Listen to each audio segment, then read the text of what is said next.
Ustedes vean que la enfermedad, vista de un modo o de otro, de un modo quizás reversible, significa que si yo veo el revés de las cosas, quizás las cosas se manifiesten como yo no la veo en una primera instancia. Aquello que llamo malo, si yo lo sigo en el tiempo y en el espacio, no es tan malo y luego es muy bueno. Entonces, en esa dimensión se gestó esto, ya que un paciente llegó proveniente de una clínica a mi consultorio, y en ese consultorio, ¿escuchan todo atrás?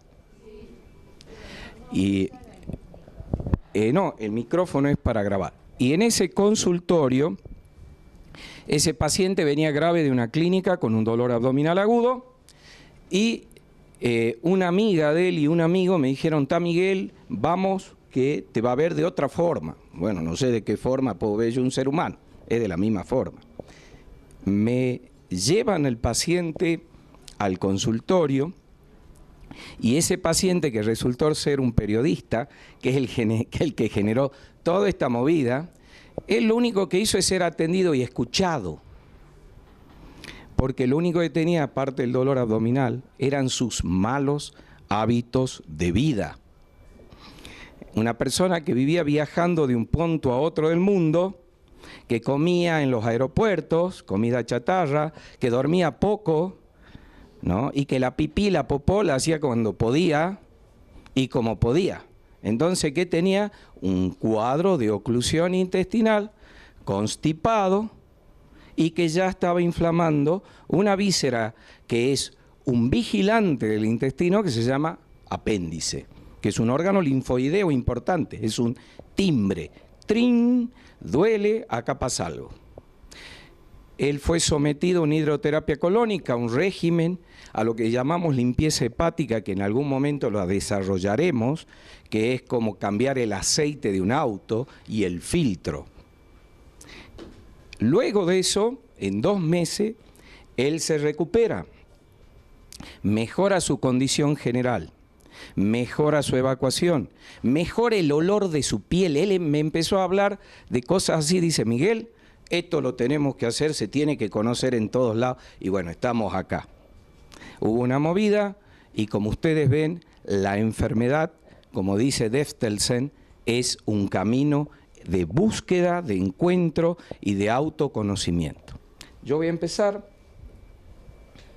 Yo puse allí desde un macrocosmo a un microcosmo. ¿Qué significa eso? Desde un ambiente conocido, desde un ambiente general, desde las causas que me hacen, a los efectos más pequeños. Por eso ese esquema es un esquema que trata de revelar que el hombre es un microcosmo que está hecho a imagen exacta de un universo que lo rodea, y que él va cobrando conciencia de ese universo que lo rodea. Él va tomando conciencia de quién es él. Y ese tomar conciencia, porque me doy cuenta, comienza a develarse desde los conocimientos recientes que tenemos de la biología, por ejemplo. Sabemos que la unidad de un ser de 52 billones de células, con el que estamos hechos, es la célula. Sobre esa unidad, sobre esa identidad, sobre eso que comienza en el útero de una mamá, sobre esa unidad comienza la multiplicidad.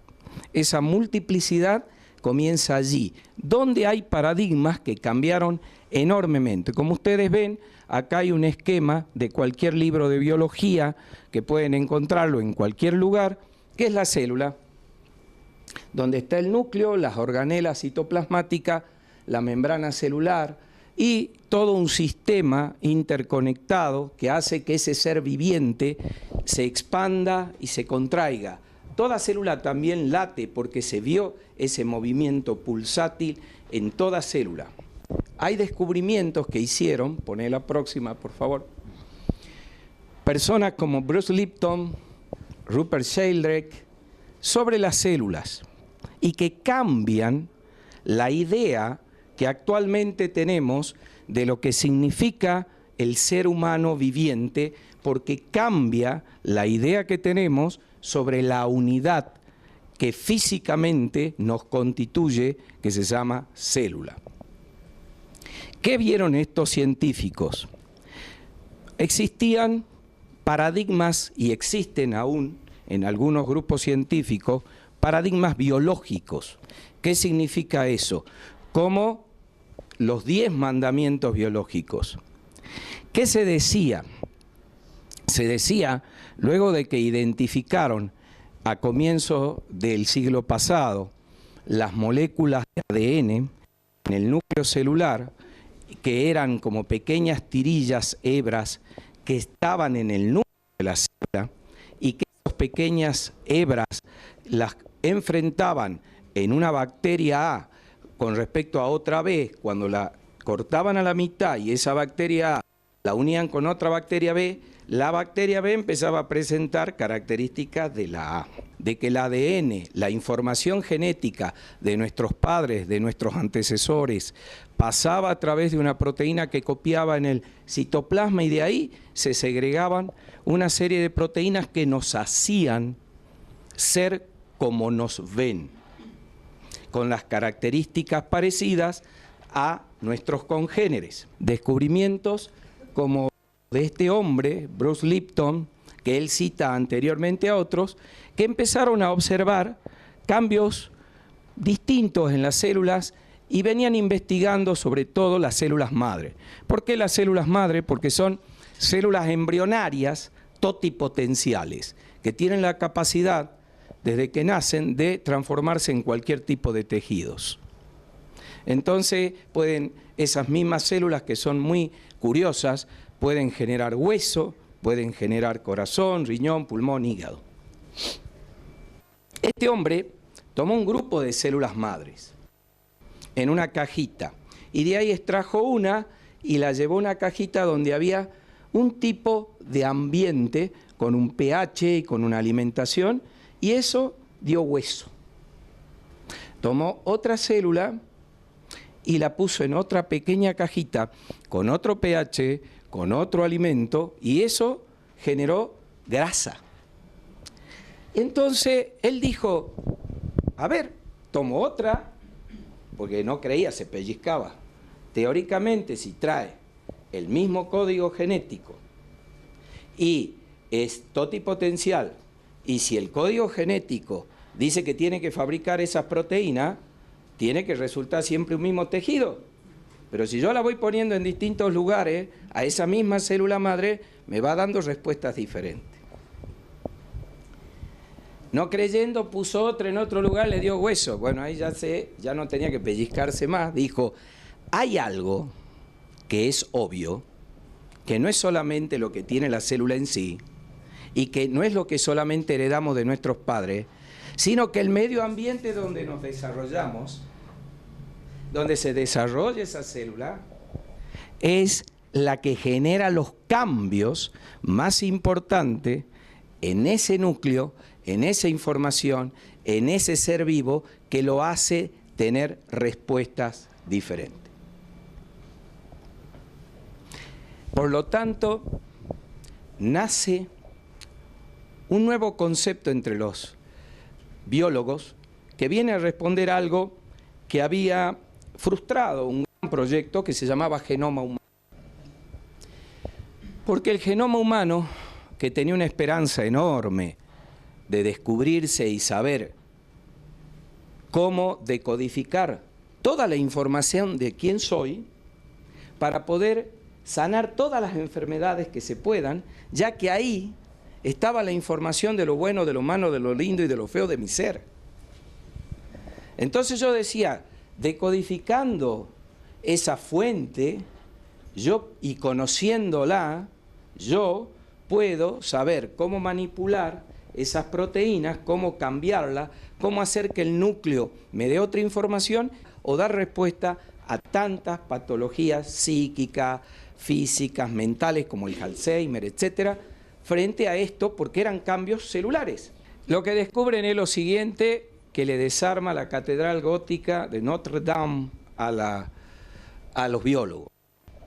Descubren lo siguiente, son varios grupos, un planteo de Bueno, ¿cuántas proteínas existen? 120.000, 160.000.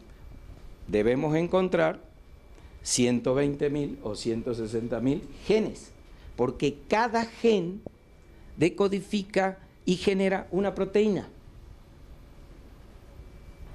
Oh sorpresa, se encontraron 23.000 genes, proteínas, no el número que pensaban que iban a encontrar. 23.000 proteínas en un gusano, 23.000 proteínas en otro, parecido al mono, y así fueron buscando en las especies que se repetían, y 23.000 genes. Y lo volvían a probar, a ver si generaban otras proteínas, y si eran otros genes, o si habían desarmado mal ese núcleo, porque le habían sacado el jugo proteico donde están suspendidos esos cromosomas, que le llaman proteínas de reactivación, y habían estudiado la cantidad de genes que tenían en los brazos cada cromosoma. Y encontraron 23.000 genes. Yo dije proteína, perdón, 23.000 genes. Esos 23.000 genes son similares a lo que tiene un gusanito que tiene el tamaño de una coma que yo hago en mi escritura. Y casi el mismo que tiene un chimpancé y casi el mismo que tienen otras especies. Entonces se preguntaron, ¿cómo se diferenció tanto el hombre de esas especies que tienen 23.000 genes? Y cómo nosotros tenemos 120.000 proteínas y dónde está el resto de los genes que faltan.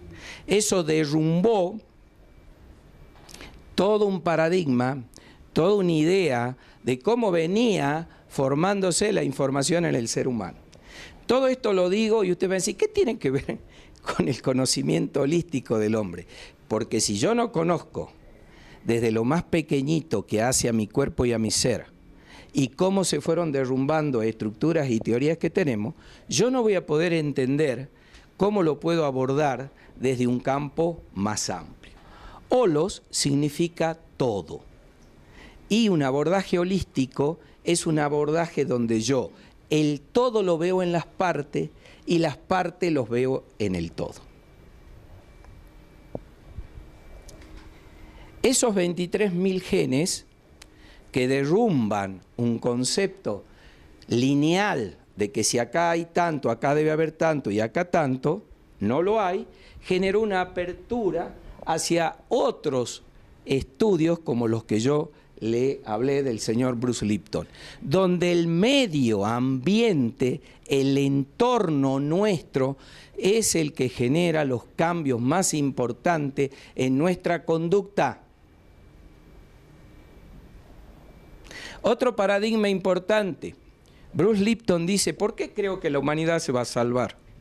Porque cuando la humanidad tome conciencia de que ella es como en mi cuerpo, los 52 billones de células que yo soy, se llaman Miguel. Los 52 billones de células, cada uno de mis células. Lo que yo no tengo es conciencia de que esos 52 billones de células, linfocitos, células del pelo, de la uña, del hígado, del riñón, del corazón, soy yo. Porque nunca tuve una mirada hacia mí mismo. Nunca sé, ni supe, ni me educaron que hay leyes que se llaman de la reversibilidad. Nunca me educaron en los colegios de lo que es arriba es abajo, de lo que es afuera es adentro, de cómo puedo resonar. Y eso lo vamos a ver en casos prácticos de pacientes. Cómo un paciente se cura en ambientes que son ambientes óptimos para él. Cómo resuenan con una piedra, cómo los elementos como el agua, la tierra que nos constituyen, que están afuera y adentro nuestro, constituyéndonos, pueden curarnos o pueden estabilizarnos. Cómo los pueblos primitivos sabían sentarse en el piso para tomar una energía que ahora nos tienen que explicar en un curso superior de no sé qué, ¿no? Que es así. Porque el ángulo agudo que forma con la columna vertebral alinea los chakras con el chakra de la tierra y ¡pum! Pusimos el enchufe y se encendió la luz. Y ustedes van y le preguntan a un hombre, a un chamán, a un primitivo, le dice, y yo descubrí esto. Ajá. Y viera qué importante, cómo me siento. Porque ya lo sabían, estaban incorporados en ellos. Lo único que tenemos nosotros que siempre promover es saber que nosotros básicamente, para poder descubrir todo esto que vamos hablando, nos tenemos que dar cuenta y tomar autoconciencia, como decía Gurdjieff, de que somos ignorantes, que ignoramos muchas cosas en nuestra vida. Que en la medida que sepamos que ignoramos, como dice el científico, me va a dar más avidez por buscar. Las cosas que a mí me llevaron a cambiar paradigma en mi vida son aquellas que yo me pregunté, no lo sé, quiero saber cómo hacerlo. Y ¡bumba! Nos metimos por ahí. Y esas son las más importantes en nuestra vida, porque son las que descubrieron aspectos que si hubiéramos seguido lo clásico, que ya vamos a ver la importancia que tienen las creencias, como dijo el doctor Rodolfo Pastore. El estrés, que es una respuesta natural en la vida, se transforma en una patología cuando aparece el miedo. Veo leones donde no los hay. ¿Está claro? Y esos leones y esos fantasmas yo los veo porque me enseñaron a verlos donde no están. Yo fui educado para que las cosas se hicieran de una manera en mi vida. Yo frente a una determinada situación que me manifiesta un cambio, si fui educado con una característica religiosa, con el sentido del pecado, de la culpa, me detengo y vivo viendo donde hay una rama víboras. ¿Está claro? Esos paradigmas, esta gente lo empezó a descubrir. Ahí viene el aporte de Bruce Lipton, que él dice, el entorno, el medio ambiente, como decía su profesor francés, el medio ambiente es el que genera los cambios en la célula. El medio ambiente es que en la membrana de la célula, que fue otro descubrimiento de él, es donde está verdaderamente el receptor de los verdaderos cambios. Un paradigma muy grande que él descubre es que decían, y siguen diciéndolo en las escuelas, aún enseñando biología, que el núcleo es el cerebro de la célula, porque ahí está toda la información. Pero fíjense el experimento que hace él y otros científicos. Agarran una micropipeta, que es como una agujita larga, le sacan el núcleo a la célula queda sin, teóricamente, cabeza, pero sigue viviendo 2 meses más, haciendo todas las funciones que sabe hacerla. Respiraba, largaba pseudópodos, se trasladaba, comía, generaba sus alimentos. Entonces quedaron todos así. Sacamos la cabeza y sigue viva. Por lo tanto, no era la cabeza el núcleo. ¿Y cómo lo descubrieron? Que la célula vivió hasta que las proteínas que necesitaba para dividirse, y que sí el núcleo es importante para la mitosis, para la división celular, para la replicación, no existía, y bueno, hasta ahí moría.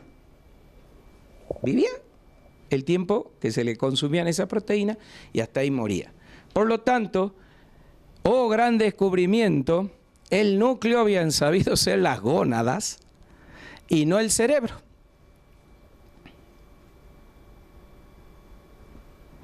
Por lo tanto, coinciden los biólogos con las mujeres que dicen que el cerebro de los hombres está en las gónadas. Yo voy a hablar algo muy importante porque cuando hablemos del abordaje terapéutico de un paciente, vamos a ver que existen aquellos que la gente hoy lee o se entera o sabe, que son las constelaciones familiares. ¿Quién viene a contribuir mucho con una explicación científica sobre un método que lo hace un sacerdote alemán, ¿no?, que es el que implanta el conocimiento de las constelaciones familiares, es el descubrimiento de los campos morfogenéticos, y que son importantes para la fisioterapeuta porque usan sus manos, porque usan campos magnéticos, para que vamos viendo cómo se incorpora el conocimiento de esto a lo que yo hago en ese paciente. a cómo yo lo abordo a ese paciente. Más o menos en los años 20, 1920, un poco después, surge la idea de que habían hecho experiencias biólogos de que una máquina, si yo la desarticulo, si yo la rompo a la máquina, esa máquina no funciona, quedan partes de la máquina. Pero si yo cortaba un gusanito parecido a una tenia, cada parte de él se podía replicar. Y si yo corto un imán en pedacitos, cada parte del imán es un imancito. No pierde su campo magnético, no pierde su identidad. Como cada célula tiene cargas positivas y negativas, y cada célula genera su campo, y cada persona genera su campo, y cada tejido tiene su campo. Hoy lo sabe la ciencia, incluso hay una máquina fabulosa, no sé si saben, que son 3D, ¿sí?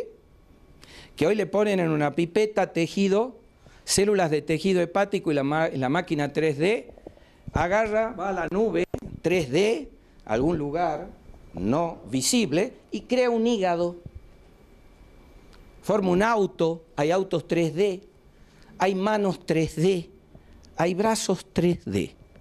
Hasta un argentino le presentó al presidente Obama cuando vino un brazo ortopédico y una mano 3D que se puede implantar. ¿Qué es eso 3D? Bueno, en algún lugar, que ya vamos a ver la constitución un poquito más profunda del ser, cómo sería de acuerdo a su imagen en el cosmos, en algún lugar está la idea, está el esquema, está la estructura ya de aquello que soy. En algún lugar existe la imagen que se va a formar, existe mi cuerpo tal cual soy. Es decir, yo ya soy antes de que me vean. Y eso es lo que va descubriendo la ciencia, y eso es lo que se va dando cuenta a través de los campos morfogenéticos. Yo voy a tratar de explicarlo porque hasta a mí no me fue fácil, tuve que cambiar mucho mi cabeza, hacer un ejercicio conmigo mismo muy interesante para entender esto, que después es muy simple, como yo se lo voy a tratar de explicar, y que tiene connotaciones hoy visibles en el mundo, súper evidentes.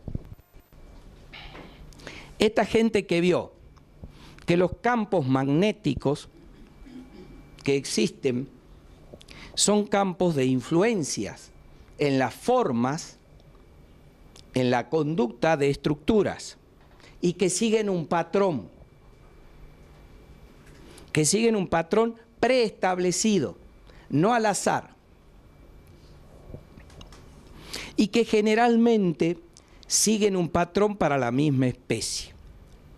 Así observaron, por ejemplo, que monos que viven en el Japón y que están en esos lugares que hay aguas termales, que son unos monos blanquitos con colitas rojas, estaban ahí sentaditos, una mona en un instante toma un palito, lo pela, lo ata a una piedra en la punta, va y come fruta. De ahí siguen estudiando la conducta y durante ese mes 2 o 3 monos del mismo lugar empiezan a imitarla. En el zoológico de New York, instantáneamente, en el mismo tiempo, porque después lo vieron, monos del zoológico cortaron una rama, la pelaron y fueron a buscar su comida en el zoológico de New York. Los campos morfogenéticos, campos místicos mórficos, campos magnéticos, como le quieran llamar, hablan de que todos los que estamos acá estamos interconectados mentalmente, y que todos los que nos convocamos acá no nos convocamos por casualidad. Nos convocamos por aquellos que llaman empatía, que llaman atracción, que llaman resonancia. 2 cuerpos son capaces de vibrar al mismo tiempo cuando encuentran las mismas ondas y suman esas ondas para hacer una onda mayor.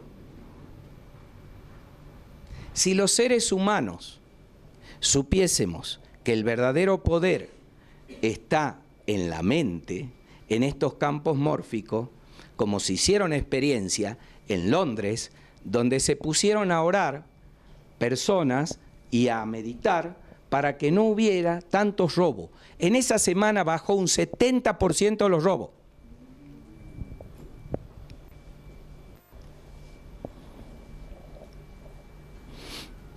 O sea, fijémonos la capacidad que tiene el ser, porque esto no es que una magia, nomás, es un esfuerzo donde yo desaparezco, me transformo en una unidad con los demás y vibro. ¿Cómo lo sé yo en mi consultorio? Porque cuando hay una buena relación médico-paciente, yo aunque el paciente le dé, como decía el doctor Rodolfo Pastore, una cápsula de almidón, el paciente creyendo que es clonazepam, dormí perfecto. Doctor, las gotas, y yo lo hice con muchos pacientes, que le daba gotas de agua, donde lo ponía en un frasco de clonazepam, y la gente dormía perfecta. Es decir, es sugestión. ¿Qué le llamaban sugestión? Más que sugestión, es yo, paciente, creí, mi cuerpo generó sustancias endócrinas, como explicó el doctor Pastore, es un eje psiconeuroendocrino inmunológico, que yo lo tengo, que no lo tengo que buscar a ningún lugar, y que ese eje segrega sustancias que me hacen que yo me conecte con eso que creo, creencia, eso genera, debe ser así, doy el mandato, doy la orden y genero la respuesta.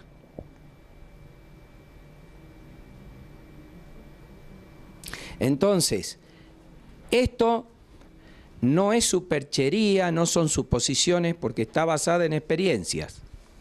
Son experiencias hechas. Rupert Sheldrake, aparte de los campos mórficos, él tiene un libro que se llama Los 7 milagros que salvarán al mundo. Y donde él lo único que recogía eran experiencias cotidianas. ¿Cuántas veces a ustedes saben que lo van a llamar por teléfono, tal persona, suena el teléfono y es esa persona?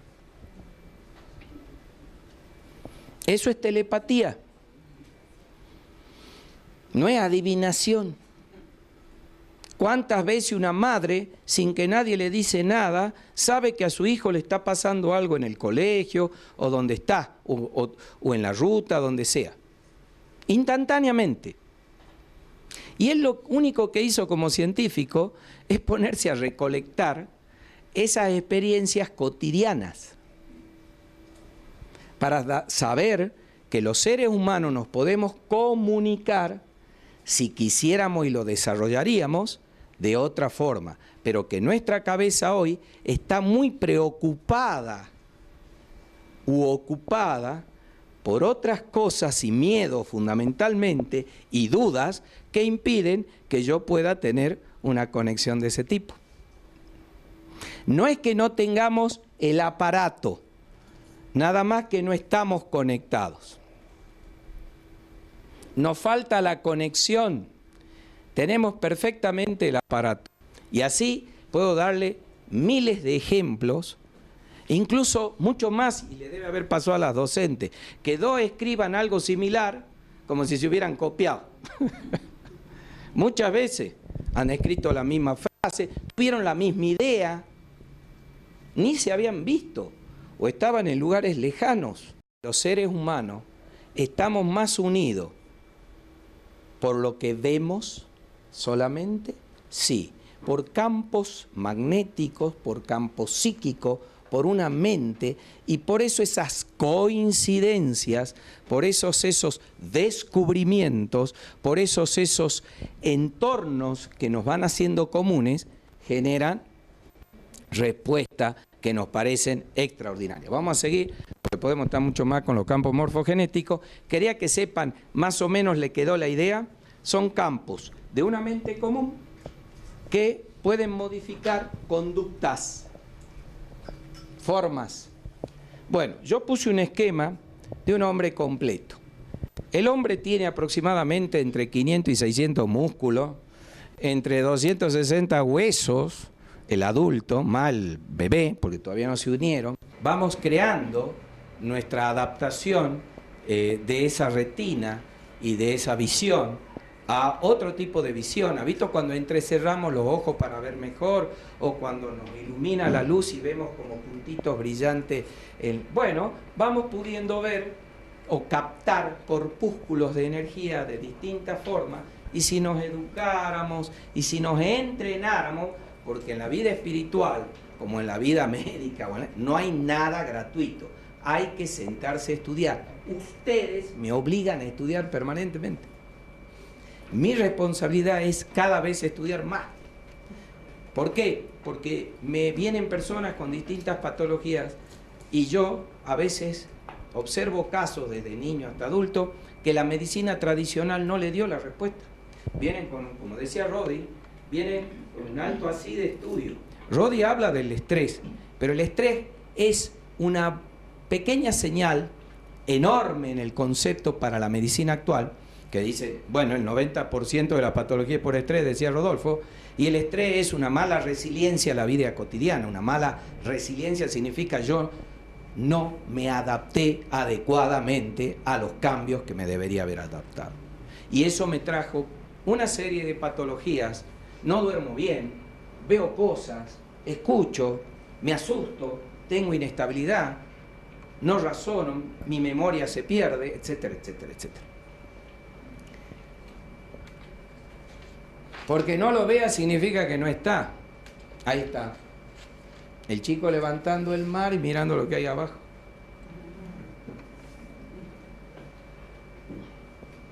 Del artista D'Ambrosio.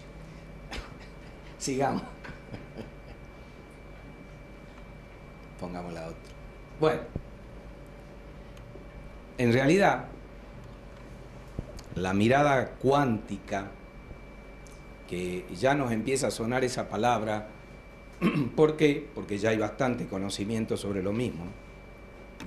Ya aparte hay bastantes defensores de muy buen nivel en el mundo que saben y han hecho experiencia. Hay un libro que también es película, ¿Y tú qué sabes? ¿Y tú cómo lo sabes? O El agujero del ratón, que son varios científicos, físicos, biólogos, neurocirujanos, sacerdote, medium, todo coinciden en lo mismo. Entonces, cuando hay tanta coincidencia del conocimiento humano y hay tanto impulso, hay tanto ruido, algo viene. Y es esto lo que viene. Y esto es lo que hay. Que eso es lo bueno. El átomo, el modelo del átomo, volvelo al otro si sos tan amable un ratito nomás. El modelo de átomo que le sirvió al señor Bohr a principios del siglo pasado ganar el premio Nobel, y que él lo que hizo era un matemático teórico físico, que lo que hizo es calcular la forma e imaginar la forma del átomo. Pero no es que el átomo es así, se lo ve, no se lo ve al átomo. Incluso se lo ve en forma indirecta. ¿Por qué? Porque en los microscopios de barrido lo que se ven son ondas. ¿Dónde estaría el átomo? Es decir, yo necesito vestirlo al átomo para que se lo vea, porque en realidad es el hombre invisible. Se lo imagina al átomo, se lo imagina como los griegos lo imaginaron al átomo, y son los que primero que hablaron de la forma del átomo. Y de su palabra viene el átomo, de su idioma. El átomo, que es como una partícula, eso que ustedes ven ahí, es la imagen que dan y que la vemos en todos los libros, los físicos, o que hablaba Carl Sagan, etcétera, etcétera. Pero es una imagen teórica. El átomo es como un tornado. Para que se lo vea esa fuerza invisible, yo necesito que se ensucie, ¿no? Que agarre tierra, que tome casa, polvo, vaca, ser humano, de todo, y tiene la forma que yo le veo de remolino. Pero si no, yo no lo veo. Si yo le saco todo eso, no veo esa fuerza, pero sí la puedo sentir. Por lo tanto, la imagen cuántica del átomo es la nada. Todo lo que estamos acá estamos hechos de nada. Porque si nos llevan a lo más pequeño que somos nada. Somos una burbuja. Energía. Esa nada es algo que se manifiesta. Y desde ese conocimiento infinitesimal, por eso yo pongo desde el microcosmo al macrocosmo, se manifiesta. Y si yo no tengo conciencia de eso, no voy a saber por qué me pasan tantas cosas, no voy a saber por qué en esa casa me asusto, no voy a saber por qué sucede, me enfermo en esa habitación, por qué una presencia de una persona también la rechazo. No voy a saber qué pasa con mi hijo cuando no lo entiendo y que tiene como una especie de alejamiento de mí, como que magnéticamente yo no ando con él y que debo hacer algo. ¿Qué hago yo cuando me desarmo yo? ¿Qué le dice el psiquiatra? Por favor, desbloquees. Sea más libre. No piense esto. Tome esta medicación, ¿para qué? Para bloquear neurotransmisor. Porque estoy a 1000. Cuando yo bajo esas revoluciones, cuando yo cedo, cuando mi magnetismo cambia, la otra persona mágicamente se acerca, responde. Este es el conocimiento. Para eso este conocimiento. No tiene otro sentido. Por eso, lo más grande que se pueda ver, hasta lo más pequeño.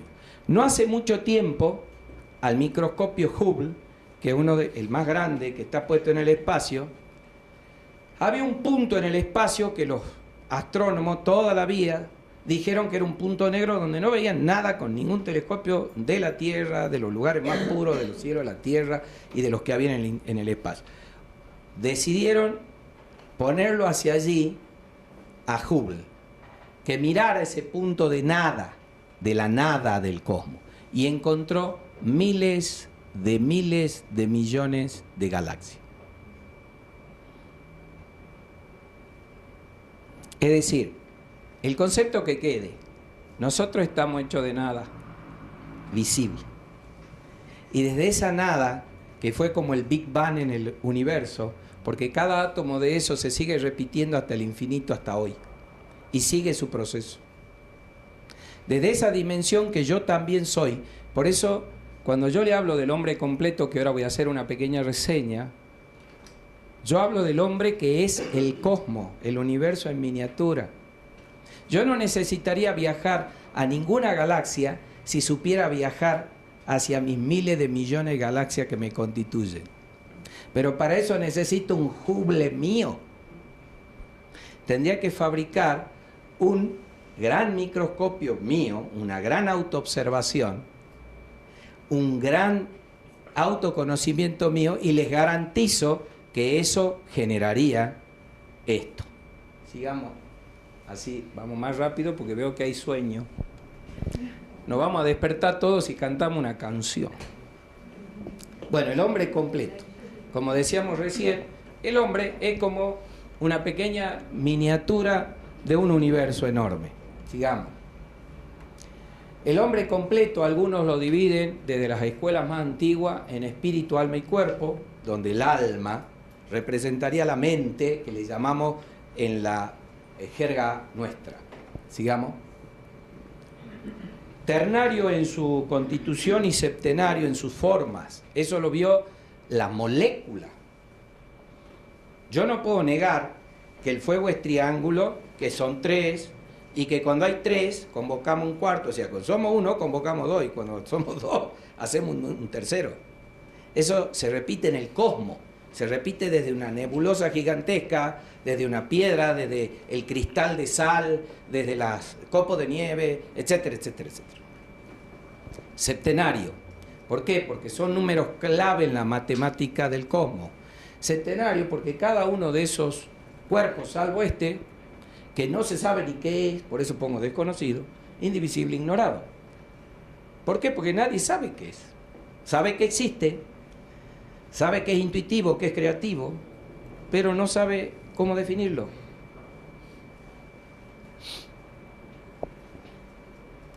El alma como mente puse instintiva, comprensiva e intuitiva. Instintiva porque es la mente que desarrollamos en todo este tiempo necesaria para que el alma utilice al cuerpo, que ya vamos a ver, físico, para hacer las experiencias que estamos haciendo todos. Cómo se come, cómo guarecerse, cómo vestirse, cómo defenderse, qué decir, cuáles son nuestras primarias acciones, cómo son nuestras acciones y reacciones. Todo ese pool que el instinto permite al cuerpo conocer qué hacer y cómo hacerlo, constituyó la mente instintiva, que los psicólogos, los psiquiatras le llaman subconsciente, donde van todo ese material, esa cantidad de información, ¿no?, de temores, miedo, y que viene ancestralmente, y se queda en ese lugar. La comprensiva es la que está desarrollando la característica racial actual, el hombre actual, donde él ya desmenuza por qué y para qué. Eso no se lo preguntaba un cavernícola. El otro iba, cazaba, tenía que comer, pelearse, defenderse, prender el fuego, etcétera, etcétera. Pero desde que él se empieza a preguntar, ¿para qué? ¿Por qué? ¿De dónde vengo? ¿Qué hago acá? Eso empezó a generar otro tipo de mente, a desarrollar otro tipo de surcos radiactivos en el cerebro del ser humano, surcos que se van descubriendo, áreas nuevas que van descubriéndose y que le permiten comprender la experiencia que está haciendo hoy. Y la intuitiva es una mente futura, es una mente que viene, es saber las cosas tal cual son en el momento. Cuerpo. El cuerpo físico está constituido por un cuerpo energético, astral y material. ¿Cómo sé yo eso? El material y el físico que conozco es el cuerpo habitual, que cambian por las especies, cambian según el clima, cambian según las aptitudes de cada lugar. Por eso las razas son diferentes, las personas tienen distintas formas, pero en sí es el mismo para todos. Nos identificamos como humanos, tal cual somos, por ese cuerpo. El astral es un cuerpo un poco más sutil, que tiene lo que le llaman las personas aura, y se los empezó a ver con aparatos especiales. Es un poquito más allá del cuerpo magnético, que a través de la resonancia magnética, de las experiencias que habló el doctor Pastore, ¿no es cierto?, del hemoencefalograma, etcétera, que cuando una persona se asustaba, cuando una persona se estresaba, había áreas del cerebro y del ser humano que cambian. La termografía también permite ver, así como las temperaturas, cuando un ser come, cuando un ser tiene una relación sexual, cuando un ser es atacado o grita o tiene ira, etcétera, forma campos energéticos que son visibles ahora a algunos aparatos. Es decir, mi ojo no ve estos cuerpos tan fácilmente, pero hay aparatos que van viendo esos cuerpos, los van identificando y van sabiendo cómo se maneja. El cuerpo astral es como un idéntico al cuerpo físico. Es una copia perfecta de mi cuerpo físico, de mi aspecto, mucho más sutil, y que le permite al cuerpo físico, para trabajar para el alma, porque todos estos cuerpos trabajan para esa mente, saber cómo manejar los deseos. Es cómo ocurren los deseos. Ustedes lo van a ver en la bibliografía por ahí, que le llaman cuerpo de los deseos, o cuerpo astral, o cuerpo de áurico. Y el energético es un vínculo entre lo superior y lo inferior. Todos nosotros estamos hechos de energía, como la energía eléctrica. Todos tenemos cables que se llaman nervios. A todos nosotros nos ponen un electrodo sobre la piel e inscribimos corriente eléctrica del corazón, del cerebro, de nuestros músculos y de todas las vísceras internas. Es decir, yo soy un emisor permanente de energías. Sigamos. El aporte de nuestra experiencia, y acá está la causa de la mayoría de nuestras enfermedades, el por qué. Un animal, cuando tiene estrés, como decía el doctor Pastore, sufre todo el proceso del estrés, sufre todo el proceso de adaptación o inadaptación, sale victorioso, se muere o sigue vivo, se repara o no, de acuerdo a cómo fue el ataque o cómo fue el cambio o el trauma del estrés. El animal, al tener una mente diferente al ser humano, más unida, unitiva, no tan como vamos a ver, genera cambios rápidamente. Es decir, lo ataca el gato, huye. Si uno lo diseca esa ratita y lo abre, va a ver que en el pulmón tiene un montón de sufusiones hemorragias. Pero si esa ratita la dejan un tiempo más, ella se queda quietita, como los animales, el perro cuando tiene un accidente, se quedan quietitos y su cuerpo se regenera rápidamente. Porque la mente y el cuerpo en un animal es lo mismo prácticamente. Un ser humano le pasa eso, tiene un accidente y empieza con los miedos. Me hubiera muerto, capaz que me morí. Lo que me ha pasado, lo que me salvé.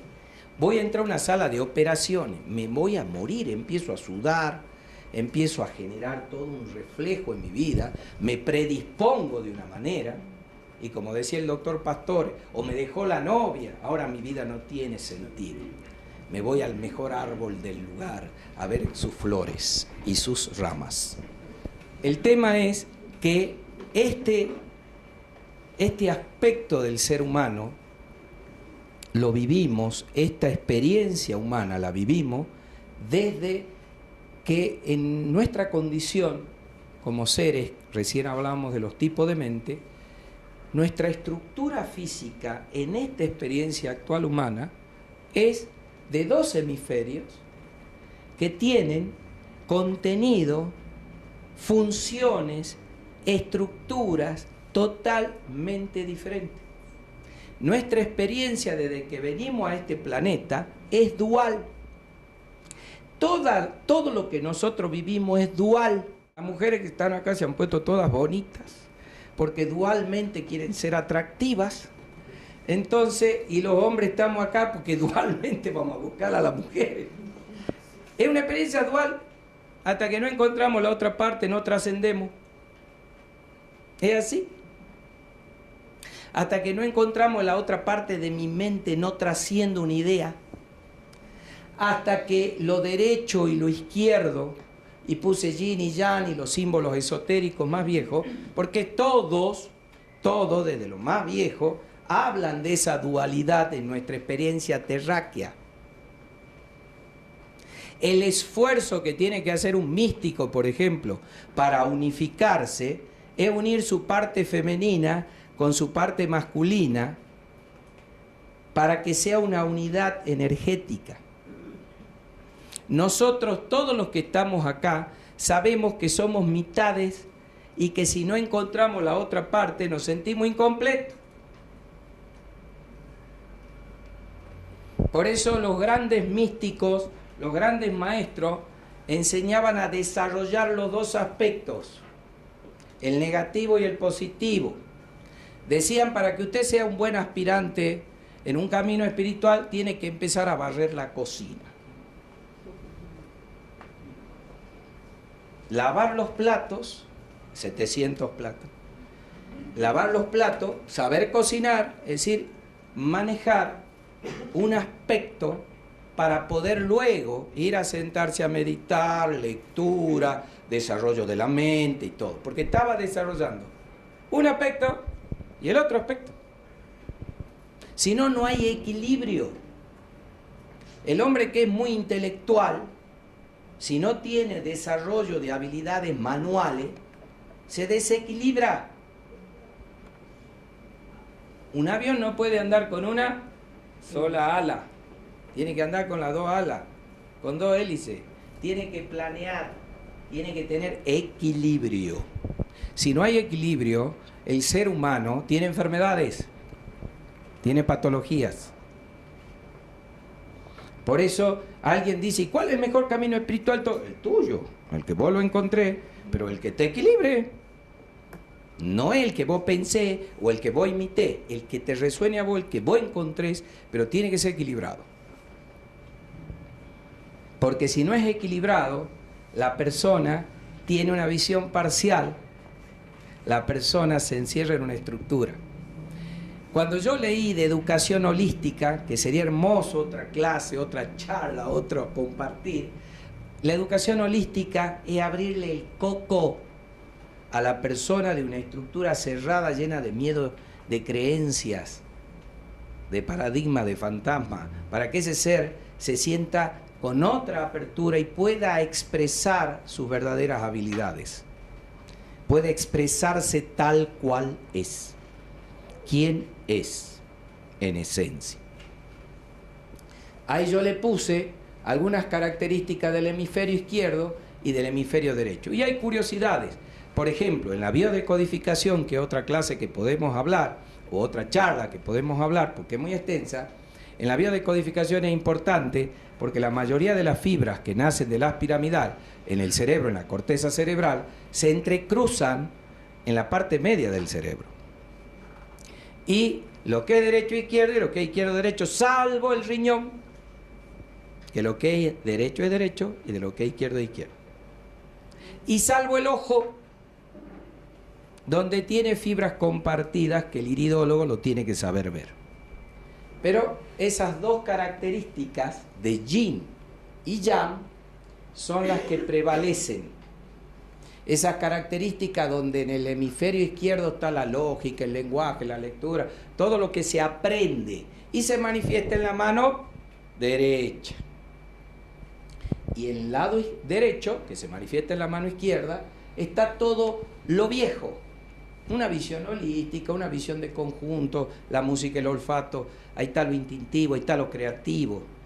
En la luna, las magas lunares. Los otros son los solares. Tienen un sello acá. Quería traer esto simplemente para que veamos que las habilidades del lado derecho son distintas a las del lado izquierdo, salvo que la persona sea ambidiestra o zurda, ahí se mezcla mucho más y tendremos que saber cómo es esa persona con simples ejercicios, pero en general esto es lo habitual. Sigamos. Bueno, yo puse un título grande así, ¿cómo abordar al paciente de un modo holístico? Primero, el médico tiene que volver a ser médico. El médico tiene que ser alguien que sepa tres cosas: respetar, callar y escuchar. Si yo sé hacer esas tres cosas, tengo casi todos los diagnósticos del paciente porque lo dejé ser. Yo con el solo hecho de ver una cara, una facción, un ojo, una mueca, algo que dice, ya sé qué está pasando en ese ser, pero quiero que lo diga él. Respeto, porque ese primer síntoma o por qué llegó a la consulta a mí me va a abrir una puerta y yo voy a ver para esa persona, ese ser, qué es. Y a veces no es necesario una consulta, ustedes saben. Yo en la primera consulta puedo escuchar cosas de un paciente. La mayoría de mis pacientes van y somos como familia. Me hablan del hijo, de la hija, y yo estoy chocho. Porque sé que le está pasando en los campos morfogenéticos, en su entorno familiar. Y sé que por eso tiene el dolor que tiene en el estómago, la epigastralgia, sé que por eso ha tenido 2 episodios de diarrea, sé que por eso le ha subido la presión arterial, etcétera, etcétera. Sé que si viene asustada, me lo muestra en su rostro. Sé que si viene cansada, harta ya de ver a muchas personas y que no le dan soluciones, viene como fatigada, viene con su desazón, su desconsuelo, y yo tengo que saber. Por eso, callarse, fundamentalmente, escuchar y esperarlo, comprenderlo, esperarlo, para que él hable. Los médicos nos perdimos, porque actualmente, yo me acuerdo cuando yo tenía mi instructor, era mi instructor una persona muy formada en España, en Europa, incluso él venía y decía, un excelente médico el que tiene 15 minutos al paciente. Entonces venían los visitadores médicos y me decían, el doctor fulano es tal, a los 15 minutos vemos que sale el pie del paciente del consultorio. Y lo daban como un éxito. Yo decía, bueno, será una fábrica de Coca-Cola, ¿viste? Todo igualito. Todo robot. Y eso parecía que era un éxito. Lo daban como algo positivo. Yo, dentro de mí, una revelación, me revelaba terriblemente, porque yo decía, si yo me paso una hora con los pacientes y recién descubro después de una hora lo que quiere decirme o lo que realmente lo trajo a la conducta, a la consulta. No, yo no puedo imaginar 15 minutos, ¿qué harán, no? Bueno, la cuestión que a mí me llevó al abordaje holístico del paciente, porque un paciente no va a tener solamente una respuesta terapéutica, por eso hay tantas terapias. Tan mal, no. Porque cada ser humano tiene una expresión individual en el jardín de la humanidad. Uno es gladiolo, el otro es rosa, el otro será magnolia, el otro será una violeta. ¿Está mal? ¿No nos gusta entrar a un jardín donde todo sea igual o donde haya diferencias? Sin embargo, a la vida no la vemos así. Yo puedo aceptar que un perro sea perro, no gato, pero muchas veces quiero que un gato sea perro. Decir wow, miau, miau, hasta que, no sé, o le pongo una escafandra, lo visto al gato como perro, pero esa es nuestra idea. Yo quiero algo que no es correcto. Pretendo cambios que no son naturales. Y así me equivoco. Pero hay tantas terapias, porque el paciente viene y me dice, como me dijo una niña, el biomagnetismo y todo, sí. Yo vi cosas, vi cerrar úlceras con biomagnetismo, vi cerrar fístulas anales con biomagnetismo, vi tratamiento de leishmaniasis con biomagnetismo positivo, que no andaba con los antimoniales adecuadamente. Por eso yo puse una lista pequeña, pasemos a la otriña, donde hay muchas cosas para hacer, donde cada una de esas podemos hablar un montón. Donde yo puse la alopatía, la homeopatía, la medicina andina, la medicina ayurvédica, la china. No es que son otras medicinas, son modos de abordar el dolor humano. El médico trata el dolor humano. Y el dolor humano no es solamente el físico. Así como yo tengo receptores del dolor desde el pelo, que yo ya no tengo, hasta la uña, por algo estarán puestos en todos los lugares del cuerpo receptores para el dolor. Y de distintos tipos para el dolor, desde el más chiquitito y sutil hasta el más fuerte de los dolores. Así, el miedo es el detector del cuerpo emocional. Yo a través del miedo sé cómo está mi cuerpo emocional. Porque es la forma en que me lo avisa.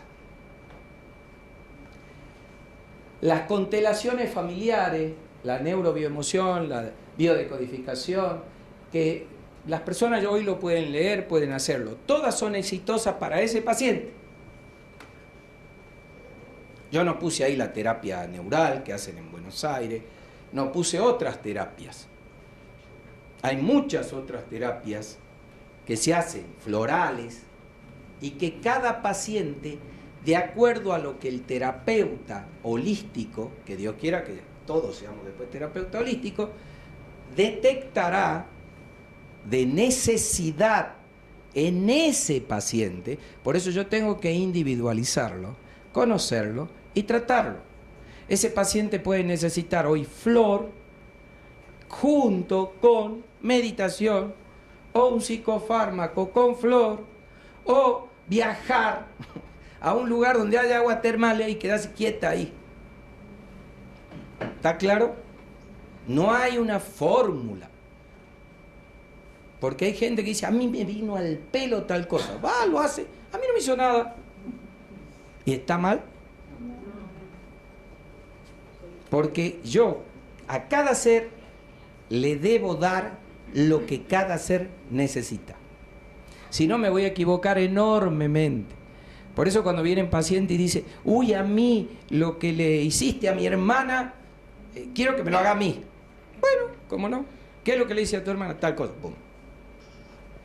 Va Che, a mí no me ha resultado tanto. No es lo mismo.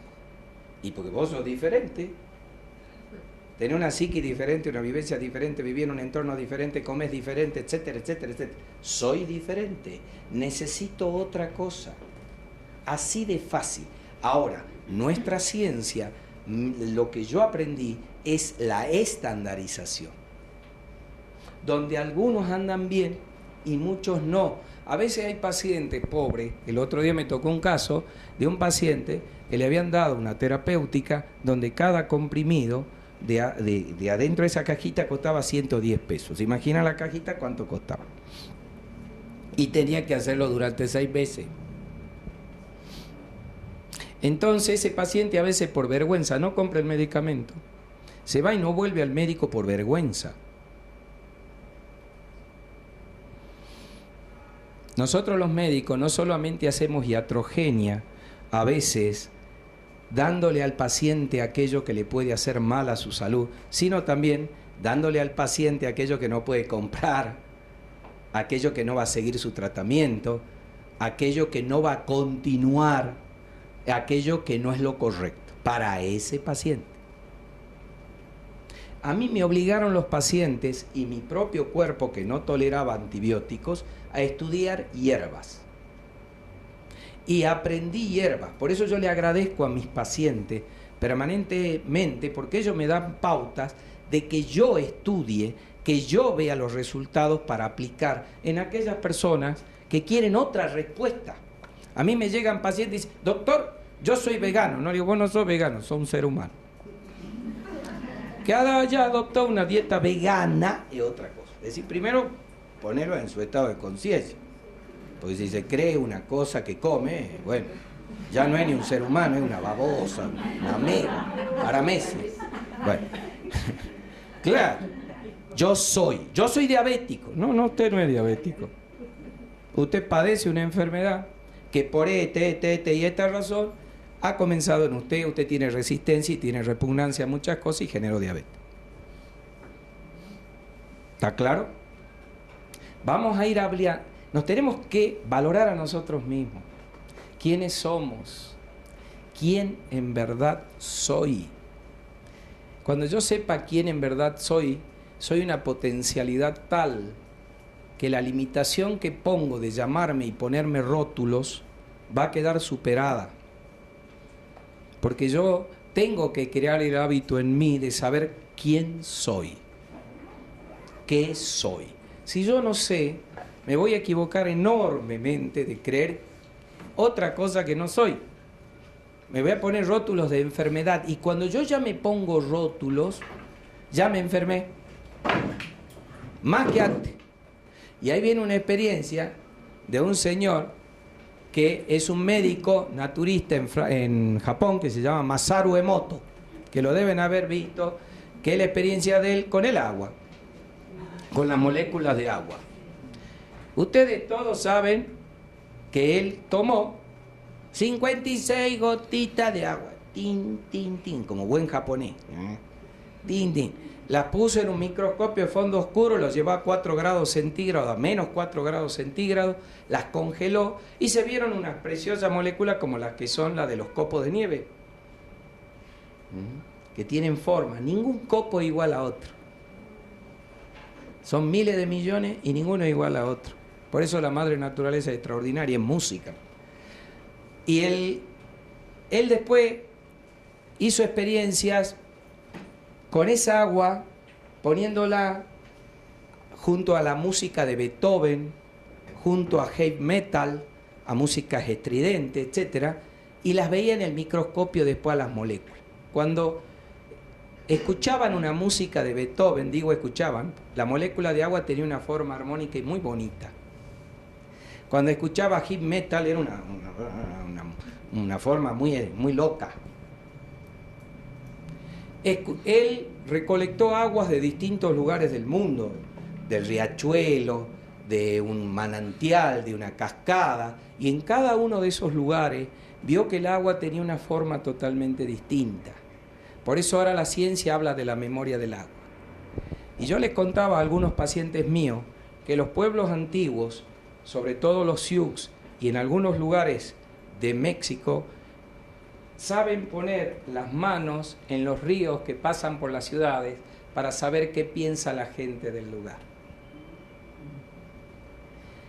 El agua recoge la memoria de los lugares. El agua toma las formas de los sitios.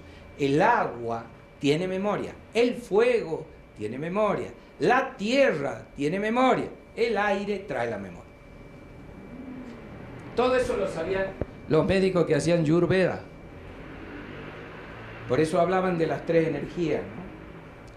Y lo importante es que también la alopatía lo sabe, y lo sabía porque viene desde una medicina muy antigua, nada más que hay una gran especulación comercial que hace que se pierdan esos conocimientos, no es porque no los conozcan y no los sepan.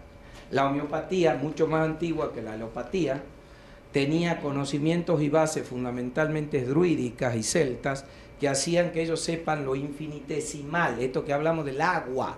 Si el agua contiene una memoria, yo no necesitaría ningún medicamento, porque al agua la programo molecularmente y la tomo y me curo. ¿Es difícil eso?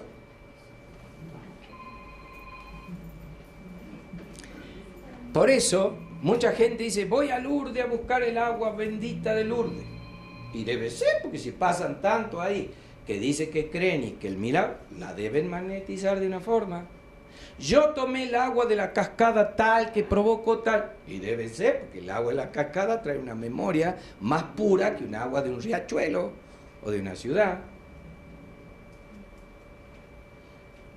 Cuando la ciencia descubra que lo molecular, y eso yo se lo pruebo a todos mis pacientes porque en el consultorio tengo un vaso de agua. Y hay días que el agua sale cristalina sin una burbuja de gas. Y hay días que se pone como soda. Y se lo muestro. Se cargó. Y ese día el doctor Ovejero salió así.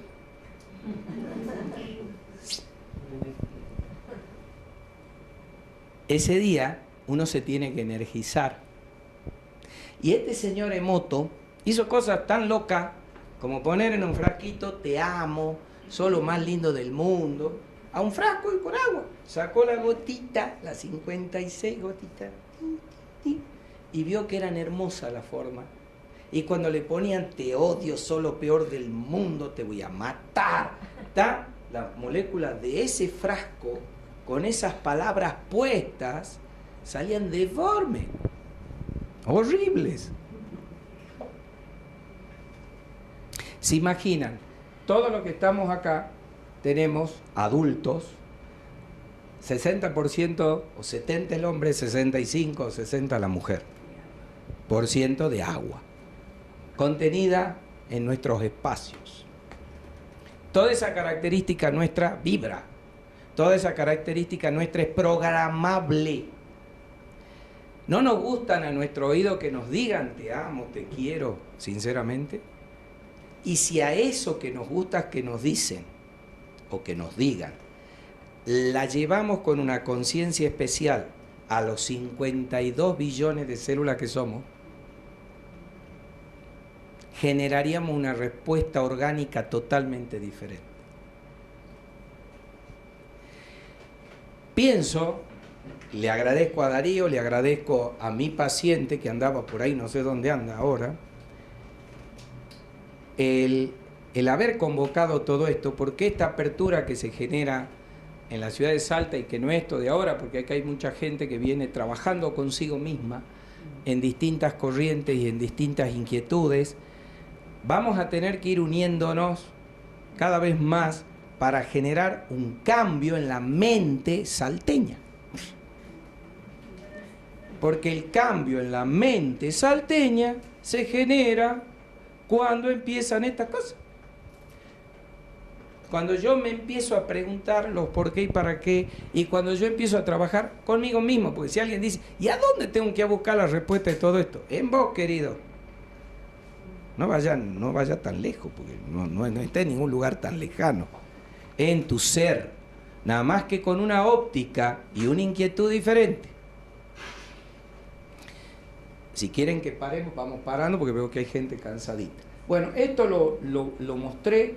Después, si quieren, más adelante, ya hasta las 10 nos dan este salón, podemos desarrollar aspectos para tener conocimiento qué son las constelaciones, por qué el aporte de los campos morfogenéticos en las constelaciones, los resultados, los hechos que vieron en las constelaciones que parecen mágicos, ¿no?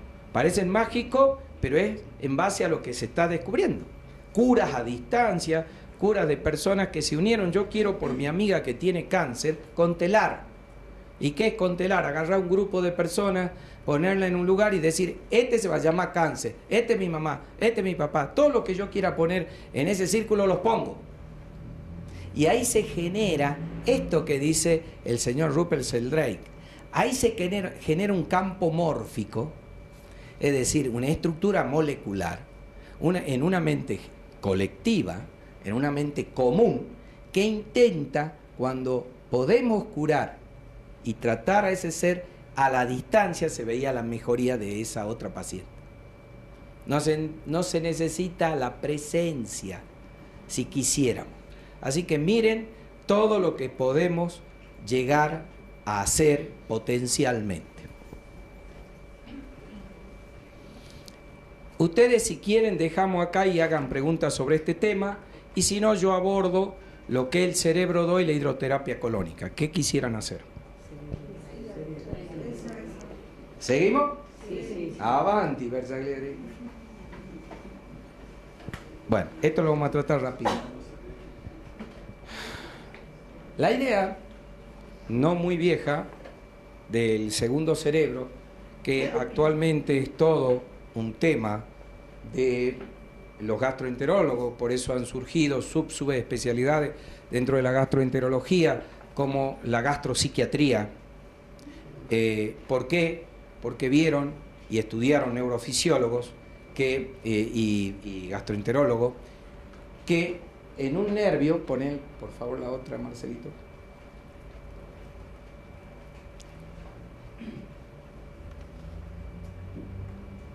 Uno de los nervios más largos del cuerpo humano es el 10º par craneal o neumogástrico, neumogastroentérico se llama en los libros. Va desde la área superior, desde núcleos cerebrales, hasta el ano. Es el más largo de todos los nervios. Y vieron dos hechos muy curiosos. Creían que toda la información iba de arriba para abajo. Como siempre, la ciencia es lineal, como todos nosotros, de arriba para abajo, de arriba para abajo. Porque hemos sido educados así, para formar fila. Y luego de que estudiaron ese cable grueso, vieron que había más fibras que iban de abajo para arriba. Y dicen, ¿qué tiene que enseñar la cloaca al cerebro? ¿Es tan importante la caquita? Sí. Entonces, vieron que había muchas más fibras que iban desde la zona inferior, desde las vísceras del abdomen, hacia el cerebro, que desde el cerebro hacia el abdomen. Otra cosa que vieron, y por qué dijeron cerebro 2, porque cuando se supo que las neuronas que tiene el cerebro son aproximadamente 100.000, 100.000 arriba y 100.000 abajo. Lo que es arriba es abajo. Segunda ley que hacen decirle el cerebro. Tercera ley, los neurotransmisores que descubrieron en el cerebro, todos esos neurotransmisores estaban en nuestro intestino y actuaban en nuestras vísceras abdominales, en ese mundo vegetal que soy también. Dopamina, adrenalina, noradrenalina, serotonina, que acá también encontraron gastrina, oxitocina, que estaban en el estómago. Lo que es arriba es abajo. En todo. Por lo tanto, cuando daban un tranquilizante, no solamente tranquilizaban la cabeza, sino tranquilizaban el intestino. Por eso actualmente la alopatía tiene unas asociaciones farmacológicas que intentan tratar aquella patología más común en todo lo que son docentes sobre todo, y ahora en casi todas las personas, que se llama colon irritable. El colon irritable es el modelo number 1 del colon que haga lo que se le dé la gana. Es un colon que los franceses le llaman colon loco, porque si le hacen un colon por enema, en vez de ver cómo se contrae armónicamente y segmentariamente como un gusanito el colon, ve que hace esto el colon, irritable. Tiene miedo, tiene angustia. Para eso se descubren que las mismas drogas que sirven para alguien que está nervioso, que está angustiado, que está salido de sus condiciones normales, sirven para el colon irritable. Entonces, el Alplax, con la domperidona, con la simeticona, las asociaciones, andan bárbaros. O sea, el tranquilizante acá y el tranquilizante acá andan muy bien. También otra cosa que se descubrió muy interesante. ¿Qué lleva de interesante esa fibra de abajo para arriba?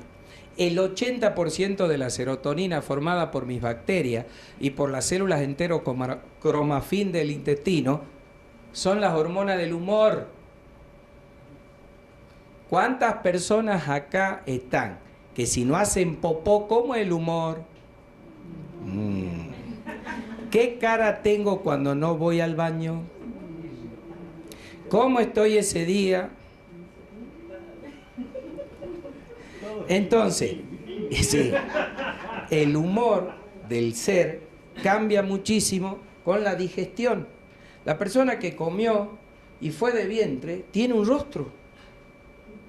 Es como el perro. Así está feliz, se sacude. El ser humano se siente bien, si no se siente mal. Bueno, no es solo una sensación por los dolores, no es solo una sensación física, es porque también ese intestino, con sus bacterias, manda información al cerebro. ¿Está claro? Por eso pone tanto énfasis neuroanatómico, por eso neurofisiológicamente invierte tanto en ese lugar. ¿Qué otra cosa se vio? Que en los chicos autistas o en los Asperger, cuando le cambiaban la flora bacteriana y el modo de alimentación, mejora su autismo y su Asperger.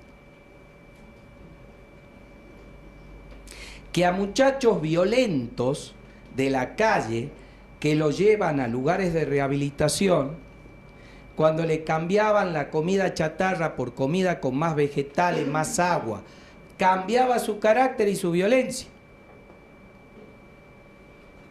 ¿Ustedes sabían que la flora bacteriana de cada uno de ustedes es como la huella digital de ustedes?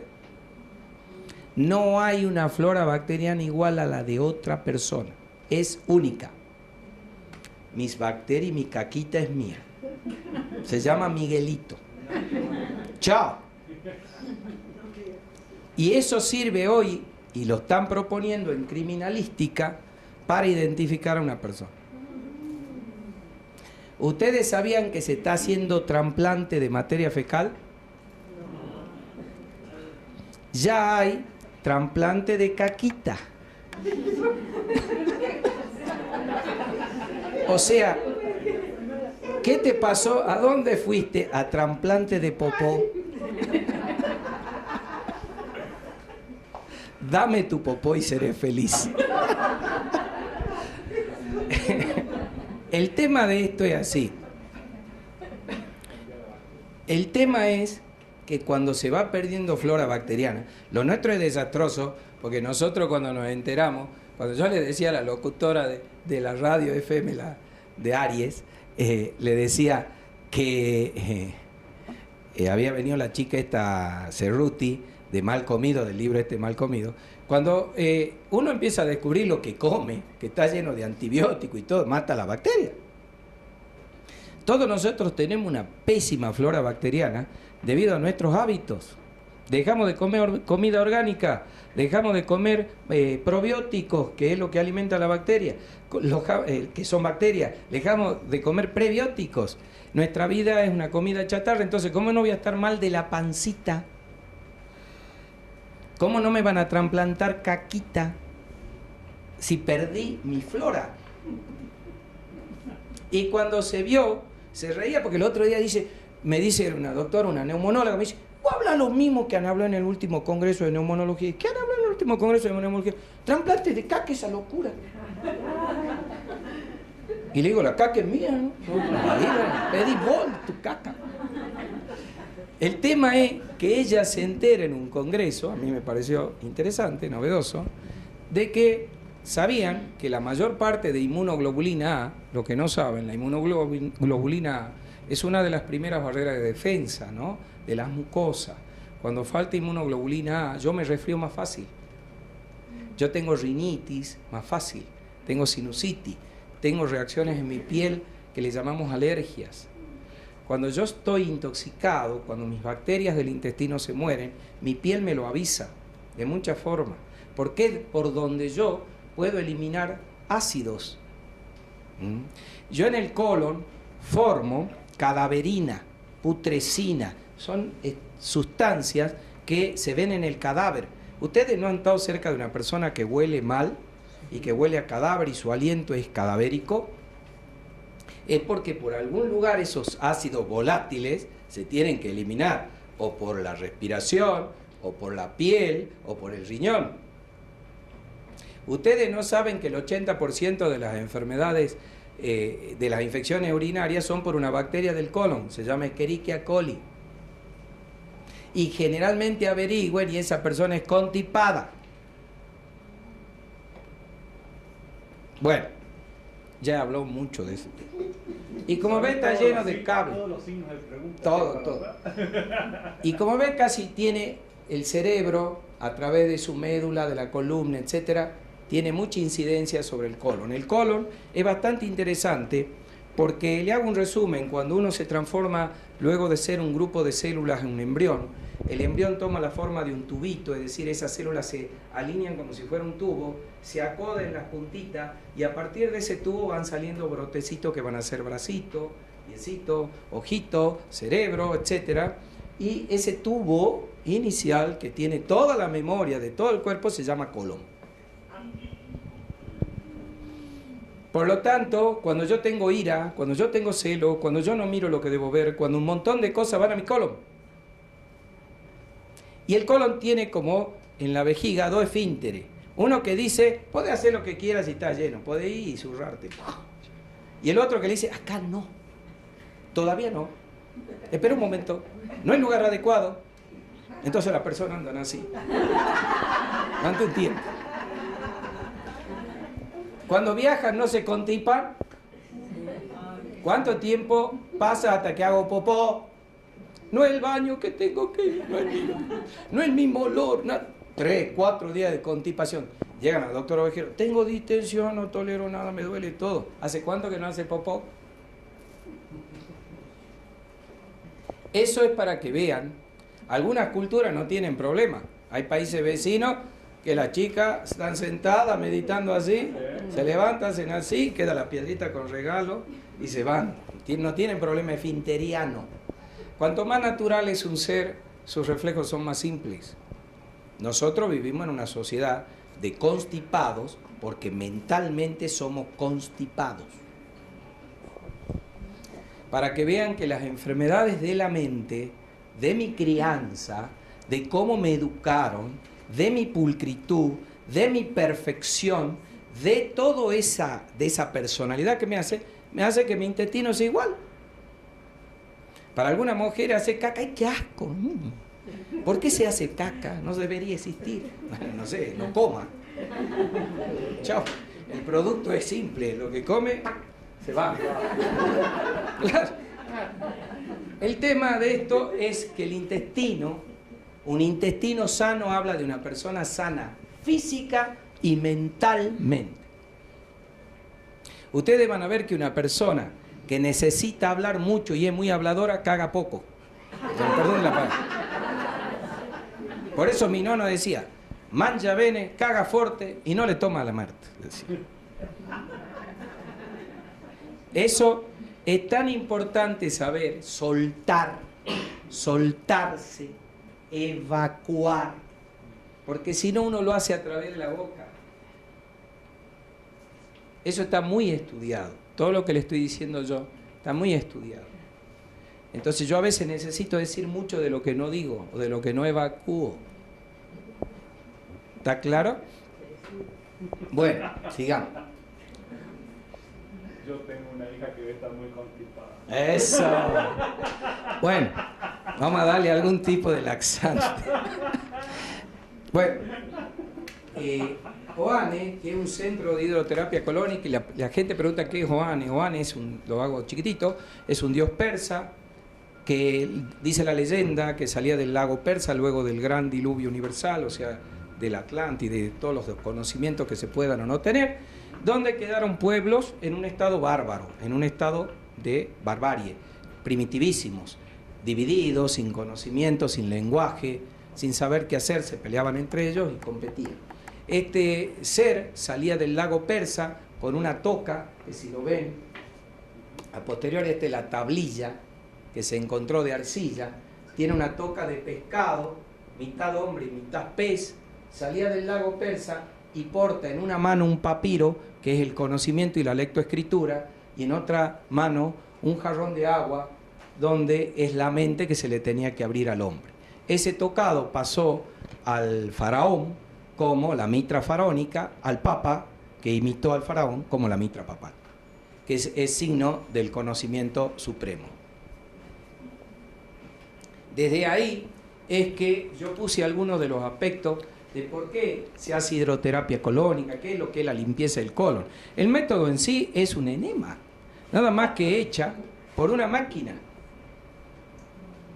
Una máquina que tiene una cánula especial, que ya vamos a mostrar la foto con el pelado.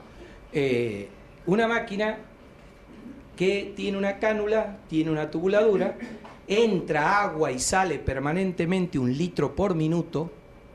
La sesión se estima en 45 minutos, con masajes, y eso es la limpieza colónica.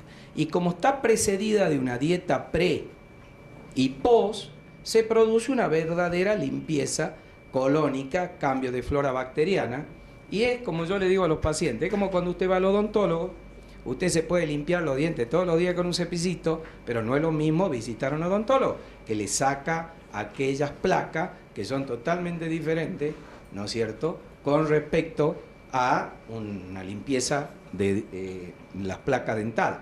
Bueno, ahí está el pelado, con la máquina que se llama Floppy, le hemos puesto Floppy, es una máquina que no es de acá, que lo único que tiene son 3 principios, que es manejar temperatura, manejar agua a la temperatura de mi cuerpo, 37 grados, entre 36,5 y 37 grados, filtrada, ahí tiene 2 filtros a los costados, y mezcla agua fría, agua caliente, con una presión constante. Entonces lo que hace es como manguerearlo por dentro del colon, como echarle un chorro de agua, se hace masaje, se lo lateraliza al paciente, se lo sienta y se apaga el circuito automáticamente y evacúa. Esa limpieza, el otro día fue una paciente que tiene un serio problema en la noche y salió un ovillo de Ascaris de este tamaño. Lo fotografiamos, ¿por qué? Porque innegablemente esa persona, casi todos los que estamos acá tenemos Ascaris, porque se transmite por la mano, porque es el parásito más viejo que acompaña desde la época de los tiranosaurios a la humanidad. Ascaris lumbricoides. Eso se vio. También se ven cosas extraordinarias. Y lo que toda la gente dice, que eso lo voy recogiendo de la experiencia, porque uno en los libros puede leer una cosa, pero lo más importante es lo que dice la gente. ¿Qué me dice la gente y qué voy recogiendo? De más de 1000 hidroterapias, no sé cuántas llevamos ya, pero ¿qué nos dice la gente? Que se siente mejor, más liviano, que piensa diferente, que se siente pleno. Hay gente que salió de la hidroterapia colónica, se sentó en el auto y entró a llorar. Y me dice, doctor, saqué todo, lo de adentro y lo de más adentro. Para que ustedes vean que por eso yo a la hidroterapia colónica le digo a la gente, siempre tengo la entrevista generalmente previo, le digo que la hidroterapia colónica mueve emociones, de estas que estamos hablando, de las que me contengo, de las que no digo, abusos que tuve de niños. Casi un porcentaje altísimo de pacientes que llega a mi consultorio fue abusado de niño, ¿no? Y por supuesto que ponerle una cánula anal puede recordar aspectos de la vida. Por eso yo siempre pregunto, con mucho respeto, para saber cómo tratar. Porque no a cualquiera se le hace una hidroterapia. Esto no es un tratamiento estético, esto es una limpieza, una higiene, que es necesaria en la vida de todos, como hacían nuestras abuelas o tatarabuelas, que nos purgaban en cada cambio de estación. Eran sabias. O como en las casas que se tenían los irrigadores, eran sabios. Porque de alguna manera hay que evacuar, soltar lo que me intoxica, lo que me enferma. Hay personas que vienen con sinusitis crónica y cuando yo le explico que los gérmenes esos vienen del intestino y se van a lugares donde hay poco oxígeno, como ellos viven ahí, que la vejiga, los senos paranasales, etc., cuando se curan de la constipación no tienen más sinusitis. Es increíble, pero es cierto. Lo último, y agradeciendo a seres que ya no están y siguen estando, es una vista en un lugar muy bonito de Jujuy que se llama Tiraxi, cuando se estaba construyendo esa casa, y ese ser que está mirando con su jarro de mate cocido, cuando todavía no había vidrio, cuando está el alambre que está ahí vuelto en la pared, en la ventana, en el ventanal, y él mira hacia, como siempre lo hizo, mira hacia el todo y hacia la nada. Por eso esta charla está dedicada a lo que ustedes leen, a todos aquellos seres conocidos o no, visibles o no, que de modos diferentes comprendieron que la verdadera misión para con esta humanidad, la que hoy estamos constituyendo, es trabajar por trabajar sin esperar nada para sí. Muchísimas gracias.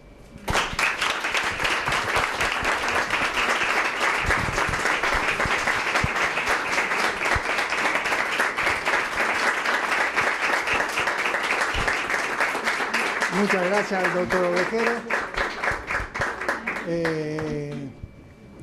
Muchas gracias a ustedes, la Fundación Aurora Cantor. La intención de la Fundación Aurora Cantor es el sentido de vida de mamá, unir ciencia y espiritualidad en la salud. Nosotros estamos auspiciando esta serie de enseñanzas porque son motivadoras. ¿Motivadoras para qué? Para hacer cambios de hábito de vida. El doctor, lo conozco hace un montón de años, ha hecho muchos cambios de hábito de vida. ¿Es así o no? Correcto, sí. Bueno, nosotros desde otros campos también hemos hecho muchos cambios de vida. Esos cambios de vida, de hábitos profundos de vida, no necesitamos que nadie nos los enseñe, pero sí necesitamos que alguien nos impulse. El doctor en este momento es como un libro que nos enseña a andar en bicicleta. Pero andar en bicicleta hay que subirse a la bicicleta y a lo mejor no necesitamos un manual, ¿no es cierto? No solo necesitamos tener una confianza de qué vamos a conseguir. Eso nada más. Vamos a recordar que el viernes que viene el doctor Miravalle nos va a dar una charla sobre la nueva medicina germánica, las emociones y la enfermedad.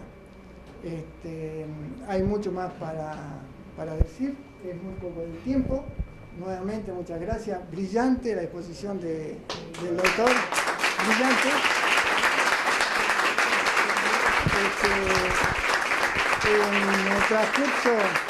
En el transcurso de las entrevistas que tuvimos televisivas, la verdad que el doctor estaba genial. Él, cuando habla de los casos específicos de su experiencia de vida, bueno, va desarrollando todo un conocimiento impresionante. Vamos a seguir, ustedes estén atentos, vamos a subir esta filmación al Face, vamos a subir a YouTube y vamos a seguir trabajando sobre este camino de mostrar ciencia y espiritualidad para motivar a cambios de hábitos. Bueno, muchas gracias.